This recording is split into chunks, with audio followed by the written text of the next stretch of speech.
ಆಯ್ತು. But December 10ರ ತನಕ ಕಾಯ್ಬೇಕಾಗಿದೆ. ಈಗ ಕೋರ್ಟ್ಗೆ ತನಿಖಾ ವರದಿಯನ್ನ ಸಲ್ಲಿಕೆ ಮಾಡೋದಕ್ಕೆ ಲೋಕಾಯುಕ್ತ ಮುಂದಾಗಿದೆ. ವರದಿ ತಂದಿದ್ರು ಕೂಡ ಕೋರ್ಟ್ಗೆ ಉದೇಶ್ ಅವರು ನೀಡಿಲ್ಲ ಅನ್ನುವಂತಹ ವಿಚಾರ ಗೊತ್ತಾಗ್ತಾ ಇದೆ. ವರದಿ ತಂದಿದ್ರಂತೆ, ಆದ್ರೆ ಕೋರ್ಟ್ಗೆ ಅದನ್ನ ಸಲ್ಲಿಕೆ ಮಾಡಿಲ್ಲ SP ಉದೇಶ್. ಯಾಕಂದ್ರೆ ಈ ಮೂಡಾ ಕೇಸ್ಗೆ ಸಂಬಂಧಪಟ್ಟಂತಹ ಸಂಪೂರ್ಣ ತನಿಖೆಯನ್ನ, ಆ ಸಂಪೂರ್ಣ ತನಿಖೆಯ ಜವಾಬ್ದಾರಿಯನ್ನು ಹೊತ್ತಿರುವ ಅಧಿಕಾರಿ ಉದೇಶ್. ಇಲ್ಲಿ ತನಕ ಮೂಡಾ ಕೇಸ್ಗೆ ಸಂಬಂಧಪಟ್ಟಂತೆ ಯಾರನ್ನೆಲ್ಲ ವಿಚಾರಣೆ ಮಾಡಿದಿರಿ, ಈ ಕೇಸ್ನಲ್ಲಿ ಆಗಿರುವಂತಹ ಬೆಳವಣಿಗೆಗಳೇನು, ಆ ಎಲ್ಲದರ ಕುರಿತು ಕೂಡ ವರದಿಯನ್ನ ಸಲ್ಲಿಕೆ ಮಾಡಬೇಕು. ಆದ್ರೆ ಆ ವರದಿಯನ್ನ ತಂದಿದ್ರು ಕೂಡ ಯಾಕೆ ಕೋರ್ಟ್ಗೆ ಸಲ್ಲಿಕೆ ಮಾಡಲಿಲ್ಲ ಉದೇಶ್ ಅನ್ನುವಂಥ ಪ್ರಶ್ನೆ ಇವತ್ತು. ಸಲ್ಲಿಕೆ ಮಾಡಬೇಕಾಗಿತ್ತು, ಅರ್ಜಿಯ ವಿಚಾರಣೆ ಆಗಿದ್ರೆ, ಬಟ್ ಸಲ್ಲಿಕೆ ಮಾಡಿಲ್ಲ. ವಿಚಾರಣೆಯನ್ನ ಡಿಸೆಂಬರ್ 10ಕ್ಕೆ ಹೈಕೋರ್ಟ್ ಅದನ್ನ ಮುಂದೂಡಿಕೆ ಕೂಡ ಮಾಡಿದೆ. ಸದ್ಯ ಇವತ್ತು ಕೋರ್ಟ್ನಲ್ಲಿ ಆಗಿರುವಂತಹ ಬೆಳವಣಿಗೆಗಳಿಷ್ಟು. ರಾಜ್ಯ ರಾಜಕೀಯದಲ್ಲಿ ದೊಡ್ಡ ಮಟ್ಟದ ಕುತೂಹಲ ಇತ್ತು ಇವತ್ತು ಹೈಕೋರ್ಟ್ನಲ್ಲಿ ಏನ್ ಬೆಳವಣಿಗೆ ಆಗಬಹುದು ಅಂತ. ಬಟ್ ಸದ್ಯಕ್ಕೆ ಡಿಸೆಂಬರ್ 10ರ ತನಕ ಕೂಡ ಈ ಕೇಸ್ಗೆ ಸಂಬಂಧಪಟ್ಟಂತೆ ಯಾವುದೇ ರೀತಿಯ ಬೆಳವಣಿಗೆ ಇಲ್ಲ.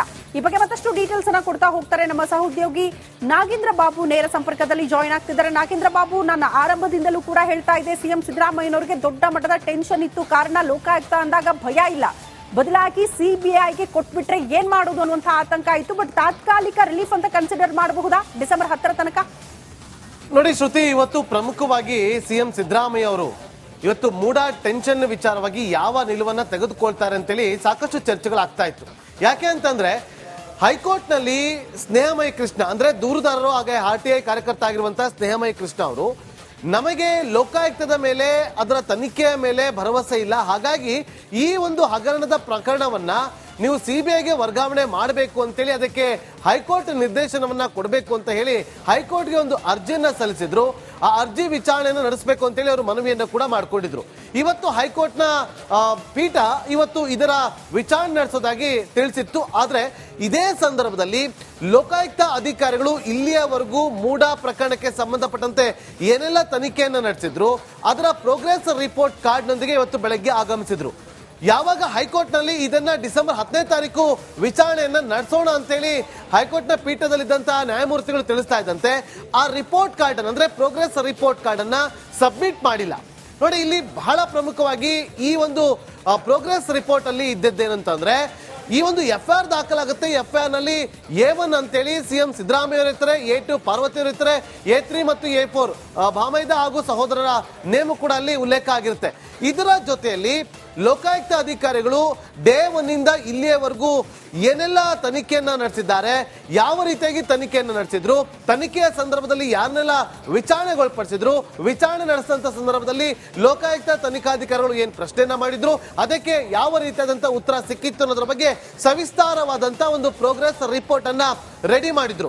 ನೋಡಿ, ಇಲ್ಲಿ ಸಿದ್ದರಾಮಯ್ಯ ಅವರ ವಿಚಾರಣೆ ಆಗಿತ್ತು, ಪಾರ್ವತಿ ಅವರ ವಿಚಾರಣೆ ಆಗಿತ್ತು, ಮಲ್ಲಿಕಾರ್ಜುನ ಸ್ವಾಮಿ ವಿಚಾರಣೆ ಆಗಿತ್ತು, ದೇವರಾಜು ವಿಚಾರಣೆ ಆಗಿತ್ತು, ಅದೇ ರೀತಿಯಾಗಿ ಮೂಡಾ ಮಾಜಿ ಅಧ್ಯಕ್ಷರು, ಮೂಡಾ ಅಧಿಕಾರಿಗಳು ಎಲ್ಲರ ವಿಚಾರಣೆ ಕೂಡ ಆಗಿತ್ತು. ಅಷ್ಟೇ ಅಲ್ಲದೆ ದೂರುದಾರರಾಗಿರುವಂತಹ ಸ್ನೇಹಮಯಿ ಕೃಷ್ಣ ಅವರನ್ನು ಕೂಡ ಸ್ಥಳಕ್ಕೆ ಕರ್ಕೊಂಡು ಹೋಗಿ ಮಹಾಜರನ್ನ ಮಾಡಿದಂತಹ ರಿಪೋರ್ಟ್ ಇತ್ತು, ಅವರನ್ನ ವಿಚಾರಣೆಗೊಳಪಡಿಸಿದಂತಹ ರಿಪೋರ್ಟ್ ಇತ್ತು.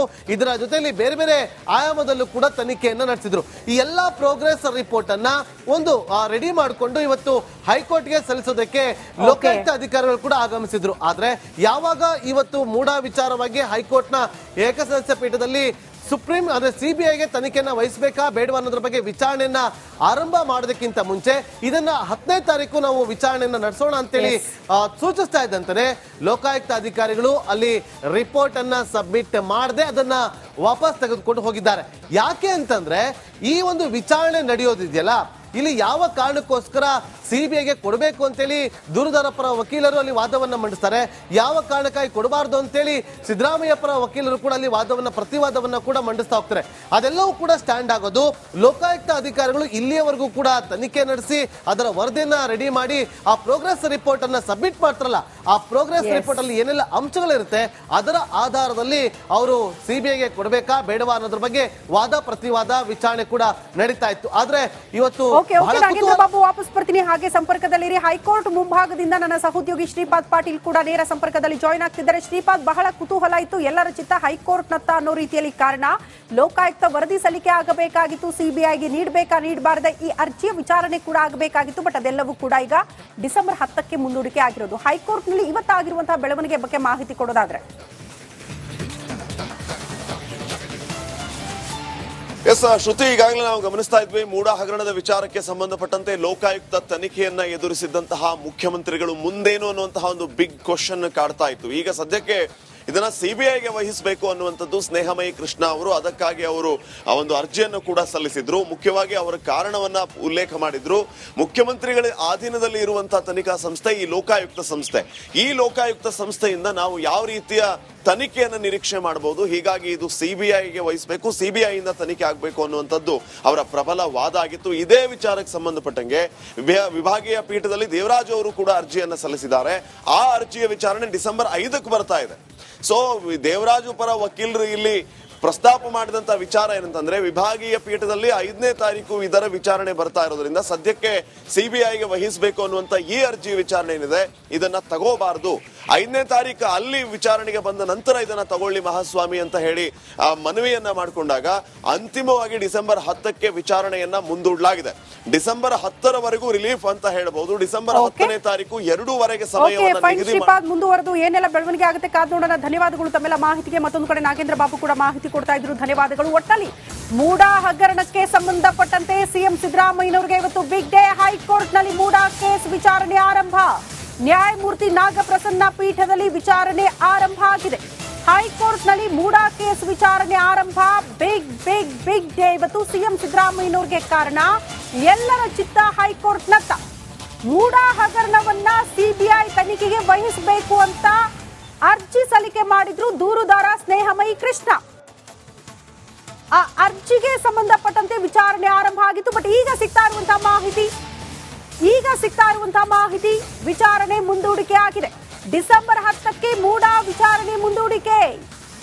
ಸ್ನೇಹಮಯಿ ಕೃಷ್ಣ ಸಲ್ಲಿಸಿದ್ದಂತ ಅರ್ಜಿ ಸಿಬಿಐಗೆ ಮೂಡಾ ಹಗರಣ ವರ್ಗಾವಣೆ ಆಗಬೇಕು ಅಂತ ಕೋರಿ ಸಲ್ಲಿಕೆ ಆದಂತ ಅರ್ಜಿಯ ವಿಚಾರಣೆ ಇವತ್ತು ಹೈಕೋರ್ಟ್ ನಲ್ಲಿ ಪ್ರಾರಂಭ ಆಯಿತು. ಬಟ್ ತಕ್ಷಣಕ್ಕೆ ಇದನ್ನ ಡಿಸೆಂಬರ್ 10ಕ್ಕೆ ಮುಂದೂಡಿಕೆ ಮಾಡಲಾಗಿದೆ ಅನ್ನೋದ್ರ ಡೀಟೇಲ್ ಸಿಗ್ತಾ ಇದೆ. ಸಹಜವಾಗಿ ಸಿಎಂ ಸಿದ್ದರಾಮಯ್ಯನವರಿಗೆ ಲೋಕಾಯುಕ್ತದ ಟೆನ್ಷನ್ ಅಷ್ಟಾಗಿರ್ಲಿಲ್ಲ, ಆದ್ರೆ ಸಿಬಿಐಗೆ ವಹಿಸಿ ಬಿಟ್ರೆ ಏನ್ ಮಾಡೋದು ಅನ್ನುವಂತ ಟೆನ್ಷನ್ ಇತ್ತು. ವಿಚಾರಣೆಯನ್ನ ಮುಂದೂಡಿದೆ ನ್ಯಾಯಪೀಠ. ಡಿಸೆಂಬರ್ 10ಕ್ಕೆ ಈ ಮೂಡಾ ವಿಚಾರಣೆ ಮುಂದೂಡಿಕೆ ಆಗಿದೆ. ಅಲ್ಲಿಗೆ ಡಿಸೆಂಬರ್ 10ಕ್ಕೆ ಡಿಸೈಡ್ ಆಗುತ್ತೆ ಮೂಡಾ ಕೇಸನ್ನ ಸಿಬಿಐಗೆ ನೀಡಬೇಕಾ ನೀಡಬಾರ್ದಾ ಅಂತ. ಹೈಕೋರ್ಟ್ ಯಾವ ರೀತಿಯ ತೀರ್ಪನ್ನ ಕೊಡಬಹುದು ಅನ್ನೋದು ಸದ್ಯ ಇದ್ದಂತ ಕುತೂಹಲ. ಅದು ಡಿಸೆಂಬರ್ 10ರ ತನಕ ಕೂಡ ಕಾಯಲೇಬೇಕಾದಂತಹ ಅನಿವಾರ್ಯತೆ. ಈಗ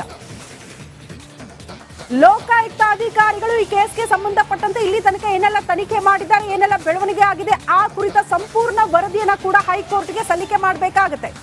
ಅದೆಲ್ಲವನ್ನ ನೋಡಿ, ಅದೆಲ್ಲವನ್ನ ಪರಿಗಣಿಸಿ ಈ ಕೇಸ್ ಸಿಬಿಐಗೆ ನೀಡಬೇಕಾ ನೀಡಬಾರ್ದಾ ಅದನ್ನ ಹೈಕೋರ್ಟ್ ನಿರ್ಧಾರ ಮಾಡುತ್ತೆ. ಹಾಗಾಗಿ ಬಹಳ ಬಹಳ ಇಂಪಾರ್ಟೆಂಟ್ ಆಗುತ್ತೆ ಸಿಎಂ ಸಿದ್ದರಾಮಯ್ಯನವರಿಗೆ. ಅದು ಡಿಸೆಂಬರ್ 10ರ ತನಕ ಕಾಯಲೇಬೇಕಾದಂತಹ ಅನಿವಾರ್ಯತೆ ಈಗ ಎದುರಾಗಿದೆ. ಈ ಬಗ್ಗೆ ಮತ್ತಷ್ಟು ಡೀಟೇಲ್ಸ್ ಅನ್ನ ಕೊಡ್ತಾ ಹೋಗ್ತಾರೆ ನಮ್ಮ ಸಹೋದ್ಯೋಗಿ ಶ್ರೀಪಾದ್ ಪಾಟೀಲ್. ನೇರ ಸಂಪರ್ಕದಲ್ಲಿ ಜಾಯಿನ್ ಆಗ್ತಿದ್ದಾರೆ. ಶ್ರೀಪಾದ್, ಸಹಜವಾಗಿ ಲೋಕಾಯುಕ್ತ ಅಂದಾಗ ಸಿಎಂ ಸಿದ್ದರಾಮಯ್ಯನವರಿಗೆ ಅಷ್ಟೊಂದು ಟೆನ್ಷನ್ ಇಲ್ಲ, ಆದ್ರೆ ಈ ಕೇಸ್ ಏನಾದ್ರೂ ಸಿಬಿಐಗೆ ಹೋಗ್ಬಿಟ್ರೆ ಆಗ ಸಹಜವಾಗಿ ಟೆನ್ಷನ್ ಸಿಎಂ ಅವರಿಗೆ. ಬಟ್ ಈಗ ಡಿಸೆಂಬರ್ 10ಕ್ಕೆ ಮುಂದೂಡಿಕೆ ಆಗಿದೆ ಅರ್ಜಿಯ ವಿಚಾರಣೆ. ಏನ್ ಬೆಳವಣಿಗೆ ನಿರೀಕ್ಷೆ ಮಾಡಬಹುದು ಡಿಸೆಂಬರ್ 10ಕ್ಕೆ?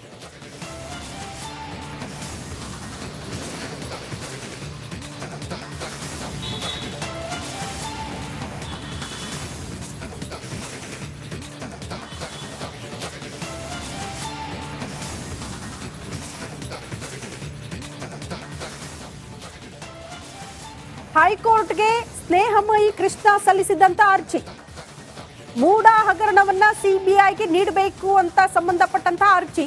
ಆ ಅರ್ಜಿಯ ವಿಚಾರಣೆಯನ್ನ ಡಿಸೆಂಬರ್ 10ಕ್ಕೆ ಹೈಕೋರ್ಟ್ ಈಗ ಮುಂದೂಡಿದೆ. ಸಹಜವಾಗಿ ತಾತ್ಕಾಲಿಕ ರಿಲೀಫ್ ಇದು ಡಿಸೆಂಬರ್ 10ರ ತನಕ ಸಿಎಂ ಸಿದ್ದರಾಮಯ್ಯನವರಿಗೆ.